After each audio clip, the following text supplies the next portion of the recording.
Jujutsu Kaisen की story ने इतना बड़ा टर्न लिया कि बहुत सारे फैन इसको एक्सेप्ट ही नहीं कर पा रहे हैं एंड आकुटामी सेंसे ने ये बात प्रूव कर दी कि कैसे किसी स्टोरी को यादगार बनाया जाए। तो आगे इस चैप्टर में ऐसा क्या हुआ कि भाई इतने सारे लोगों का दिल टूट गया, चलो इसके ऊपर बात करते हैं फिर आज। 大丈夫、僕最強だから。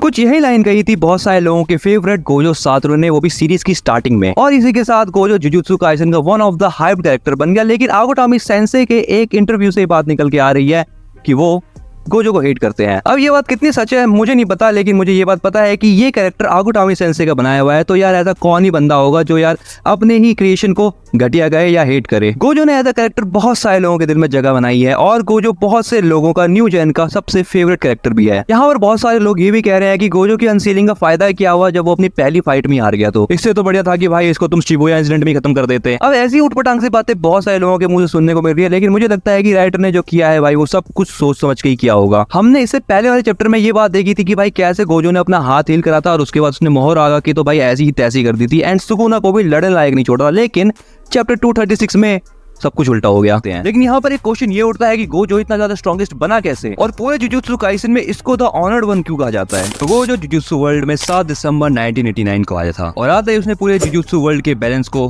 बदल के रख दिया। सातोरू अपने गोजो क्लैन का प्राउड भी कहा जाता है क्योंकि पिछले 4 सालों में ये एक ऐसा लड़का पैदा हुआ जिसके पास लिमिटलेस और 6 साइज दोनों थी एंड पूरे जुजुत्सु वर्ल्ड में ये दोनों टेक्निक किसी भी क्लैन की इनहेरिटेड टेक्निक से सबसे ज्यादा स्ट्रॉन्गेस्ट है। इसलिए बचपन में गोजो के ऊपर 100 मिलियन येन की बाउंटी भी थी। अब इसके ऊपर 100 मिलियन येन की बाउंटी थी, इसलिए इसको सभी कर्स यूजर असैसिनेट करना चाहते थे। लेकिन गोजो की प्रेजेंस ने इन कर्स यूजर्स को डरा दिया और वो सारे के सारे छुप कर बैठ गए। और इन सभी के साथ बेबी गोजो एक कमाल का काम करता है और वो है टोजी को सेंस कर लेना, जो आज तक कोई भी सॉर्सरर नहीं कर पाया था। और उस टाइम पर ये चीज देख के टोजी भी शॉक हो गया था। बचपन से ही गोजो बवाल था, लेकिन इसी के साथ ये बड़ा होता है और उसके बाद ये जुजुत्सु हाई में इनरोल भी करता है। अब इस टाइम तक गोजो अपने इनहेरिटेड टेक्निक को हैंडल करना सीख गया था, लेकिन वो लिमिटलेस के रेड को अभी तक यूज नहीं कर पाया था। लेकिन फिर भी गोजो इस लेवल में वर्ल्ड के स्ट्रॉन्गेस्ट सॉर्सरर के नाम से फेमस था और इसी के साथ गोजो अपनी इन एबिलिटीज के ऊपर प्राउड और एरोगेंट दोनों फील करता था। इसीलिए वो सबको एक ही चीज कहता था हमेशा, だって君弱いもん。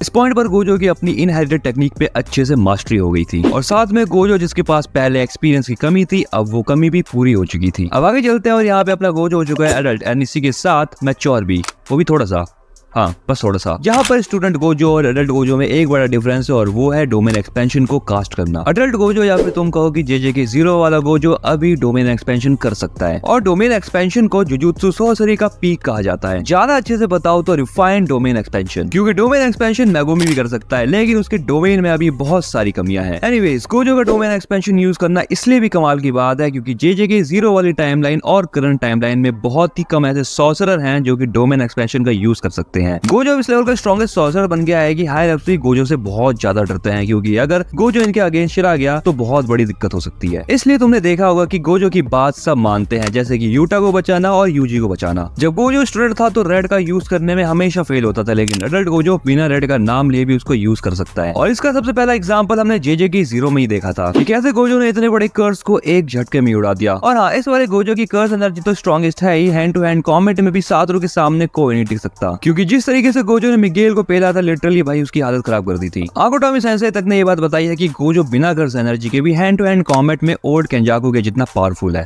इस लेवल पर पहुंचने के बाद गोजो के पास बहुत सारी चीजें थी एंड बहुत सारी चीजें नहीं भी थी एंड इसमें से पहली चीज थी एक्सपीरियंस। एक्सपीरियंस की कमी होने की वजह से गोजो को एक मिशन बहुत ज्यादा भारी पड़ जाता है एंड वो है रिको अमानाए को ढूंढकर प्रोटेक्ट करने का। गोजो एंड गेटो दोनों ही लगभग रिको अमानाए वाला मिशन पूरा करने वाले थे, लेकिन तभी वहाँ पे अपीयर होता है टोजी। टोजी गोजो के ऊपर पीछे से अटैक करता है। अपने सारे एफर्ट लगाने के बाद भी गोजो टोजी को हरा नहीं पाता। सातोरू के हारने का मेन रीजन ये था क्योंकि इस समय पर वो बहुत ज्यादा थका हुआ था एंड उसने अपनी इन्फिनिटी भी डाउन कर ली थी एंड यही वो टाइम था जहाँ पे गोजो ने अपने ट्रू पोटेंशियल को अवेक किया। टोजी से बहुत ज्यादा पिटने के बाद गोजो फाइट बैक करना छोड़ देता है एंड अपनी सारी कर्स एनर्जी को एक तरफ फोकस करता है और वो फोकस होता है रिवर्स कर्स टेक्निक के ऊपर। अब reverse curse technique jujutsu world में एक बहुत ज्यादा मुश्किल टेक्निक है जिसको आधे से ज्यादा सॉर्सरर यूज ही नहीं कर सकते। सिंपली बड़ी इस रिवर्स कर्स टेक्निक के बारे में तुम इतना समझो, कर्स एनर्जी जो कि नेगेटिव होती है वो इसमें में पॉजिटिव में बदल जाती है और इसी पॉजिटिव एनर्जी से डैमेज बॉडी को हील किया जा सकता है। लेकिन अपने ग्रुप में गोजो इकलौता ऐसा बंदा नहीं है जो कि रिवर्स कस्ट टेक्निक का यूज कर सकता है। इसी के साथ सोको भी ये टेक्निक को यूज कर सकती है। सोको गोजो को ये टेक्निक नहीं सिखा पाई थी क्योंकि सोको को खुद ही नहीं पता था कि इसको सिखाया कैसे जाए। अब लास्ट मोमेंट में गोजो रिवर्स कस्ट टेक्निक का यूज करके खुद को हील कर लेता है एंड टोजी को पेल देता है। यहाँ पर फर्स्ट टाइम गोजो खाली रिवर्स कस्ट टेक्निक का यूज नहीं करता, वो यहाँ पर इसी के साथ रेड का भी यूज करता है और वो भी ब्लू में मिलाकर, जिसके बाद बनता है हॉलो पर्पल। और इसी मोमेंट पे गोजो बन जाता है through out the heaven and earth the honoured one.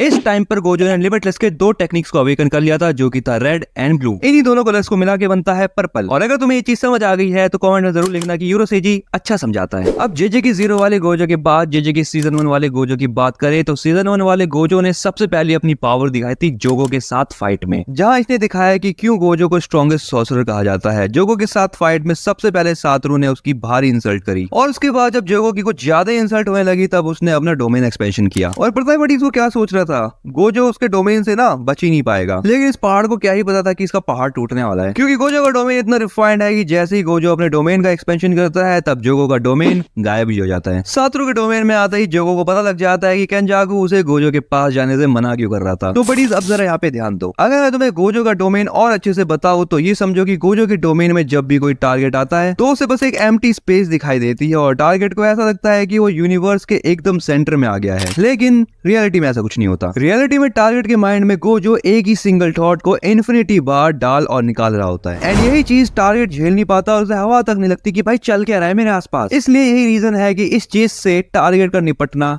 पक्का है। सो अब तुम अच्छे से समझ गए होगे कि गोजो के डोमेन एक्सपेंशन को इन्फिनिटी वॉइड क्यों कहा जाता है। और अगर तुम ये बात समझ गए हो तो कमेंट में लिखो कि हम समझ गए यूरोसेजी। अब यहाँ पर मैं तुम्हें एक इंपॉर्टेंट बात बताऊं तो वो ये है कि गोजो क्लैन के मेंबर्स लिमिटलेस को तभी मास्टर कर सकते हैं जब उनके पास 6 आई हो। और यही वो रीजन है कि 6 आई और लिमिटलेस टेक्निक के एक साथ होने पर गोजो इतना पावरफुल बनता है। और ये 6 आईज को मास्टर करने के रीजन से ही गोजो के पास इन्फिनिटी कर्स एनर्जी भी है, क्योंकि 6 आईज बहुत ज्यादा कर्स एनर्जी का यूज करती है। इसलिए गोजो अपनी आईज को हमेशा कवर करके रखता है और वो तभी अपना ब्लाइंडफोल्ड हटाता है जब उसको होलो पर्पल या फिर डोमेन एक्सपेंशन का यूज करना होता है। वैसे 6 आईज की वजह से ही गोजो ने रिवर्स कस्ट टेक्निक को मास्टर किया है। तो देख रहे हो ना बडीज, लिमिटलेस और 6 आईज का एक साथ होना कितना ज्यादा इंपॉर्टेंट है। और अगर इसमें से कोई एक एबिलिटी यूजर के पास नहीं है तो वो दूसरी एबिलिटी को मास्टर नहीं कर सकता। अगर हम यहाँ पे आ ही गए हैं तो चलो मैं तुमको शिबुया भी घुमाता हूँ। अब देखो, शिबुया इंसिडेंट हुआ ही था सिर्फ गोजो के लिए। जैसे ही गोजो शिबुया में एंट्री लेता है उसे सारी सिचुएशन का पता लग जाता है। वो ये बात पता कर लेता है कि यार यहाँ पे कांड क्या हो रहा है। इसके बाद फाइनली गोजो का एनकाउंटर होता है जोगो, हानामी और चोसो से BF5 प्लेटफॉर्म पर। वेल यहाँ पे गोजो हानामी का कद्दू बना देता है। उसके बाद वो जोगो और चोसो से भी निपटने की सोचता है, लेकिन यहाँ पर जितने भी नॉन सॉर्सरर लोग थे उन्हें कोई इंजरी ना हो, इसलिए यहाँ पे गोजो अपना डोमेन एक्सपेंशन भी नहीं करता, क्योंकि अगर वो ऐसा करता तो जो लोग स्टेशन पर थे वो भी खत्म हो जाते। ये सब चल ही रहा होता है कि यहाँ पर माहितो भी एंट्री ले लेता है। माहितो आते ही बहुत सारे लोगों को ट्रांसफिगर ह्यूमन बना देता है। ये सब देखकर गोजो एक बहुत ही इंसेन काम करता है एंड वो है 0.2 सेकंड के लिए डोमेन एक्सपेंशन करना। और डोमेन एक्सपेंशन करने के बाद गोजो 5 मिनट के अंदर 1000 से ज्यादा ट्रांसफिगर ह्यूमंस को मार देता है। गोजो का जो मोटिव था लोगों को बचाने का वो पूरा हो जाता है, लेकिन इसकी कुछ ही देर बाद सातोरू प्रिज्म रियल में चला जाता है एंड इसी के साथ ही साथ शिबुया इंसिडेंट में केंजाकू का प्लान भी सक्सेसफुल हो जाता है। अब चलते हैं जेजे की सीरीज के स्ट्रॉन्गेस्ट गोजो सातोरू के पास। हाँ, तुमने बिल्कुल सही सुना, स्ट्रॉन्गेस्ट गोजो की स्ट्रॉन्गेस्ट फॉर्म जो है अनसील्ड गोजो। यहाँ अनसील होने के जस्ट बाद गोजो केंजाकू को पेलने के लिए निकल पड़ता है, लेकिन जैसे ही वो उसको मारने वाला होता है तभी वहाँ पे सुकुना बीच में आ जाता है और यहाँ ये दोनों डिसाइड करते हैं अपनी फाइनल बैटल की डेट जो थी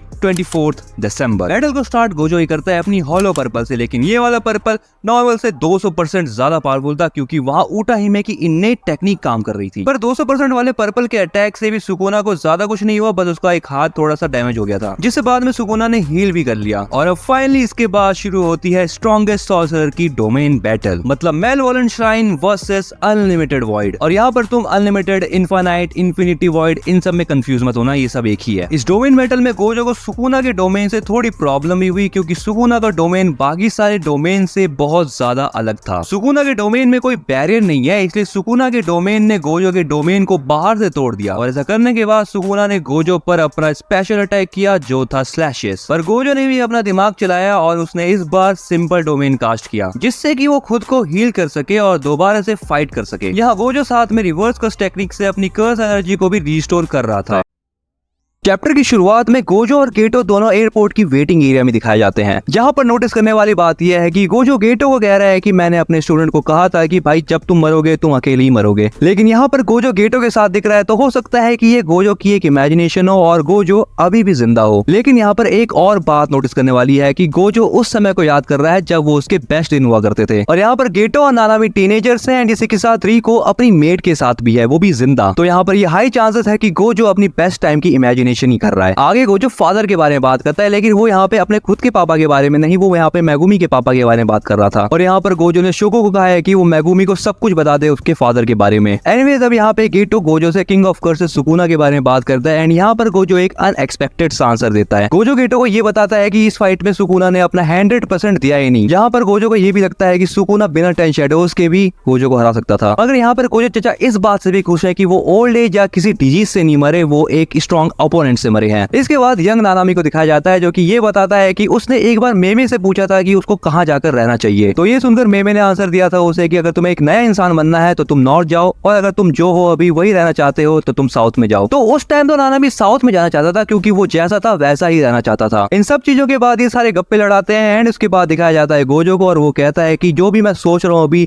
ये होपफुली एक ड्रीम ना हो। ये सारी गोजो की बातें सुनने के बाद ऐसा लगता है कि वो आफ्टर लाइफ में रहना चाहता है। और इसके बाद अगला सीन होता है ये वाला, जहाँ पर गोजो को ऑफ स्क्रीन मार दिया जाता है और बताया जाता है कि क्या क्या हुआ था अभी तक गोजो के साथ। यहाँ पर सुकुना मोहरागा की मदद से गोजो की इन्फिनिटी को तोड़ना चाहता था, जिसमें वो सक्सेसफुल रहा। और जैसे ही गोजो की इन्फिनिटी टूटी, उसी के साथ ही साथ सुकुना ने स्लेसेस का अटैक करके गोजो को बीच में से काट दिया। ये सारे के सारे कांड करने के बाद सुकुना गोजो से कहता है कि मैं तुम्हें कभी नहीं भूल सकता। लेकिन यहाँ पर इन सभी बातों के बाद दोबारा से माहौल गर्म होने लगता है। यहाँ पे दिखाया जाता है गॉड ऑफ लाइटनिंग काशिमो को, जहाँ पर काशिमो बैटल में एंटर कर चुका है। देखने वाली बात यह होगी कि चैप्टर 237 में क्या क्या होने वाला है। तो गाइस ये तो थी एक क्विक समरी जिसे मैंने फटाफट से बनाने की कोशिश करी, तो तुम बताना यार कमेंट में कि ये चीज तुम्हें कैसी लगी। बट मैं पर्सनली कहूँ तो ये बात हो सकती है कि यार गोजो जी सके वापस, अगर राइटर चाहे तो, क्योंकि ये बात याद रखना गोजो का हेड अभी तक नहीं कटा। तो गाइस अगर तुम चैनल पे नए हो तो चैनल को सब्सक्राइब करना मत भूलना यार, थोड़ी रीच विच बढ़ाओ मेरी, ताकि मुझे ये मोटिवेशन मिलता रहे यार जल्द से जल्द वीडियो बनाने का। और हाँ, कमेंट में अपने ओपिनियन देना मत भूलना एंड इसी के साथ मेरे चैनल के ऊपर एक वीडियो आ रही होगी, तो तुम इसे भी चेकआउट करो फटाफट से।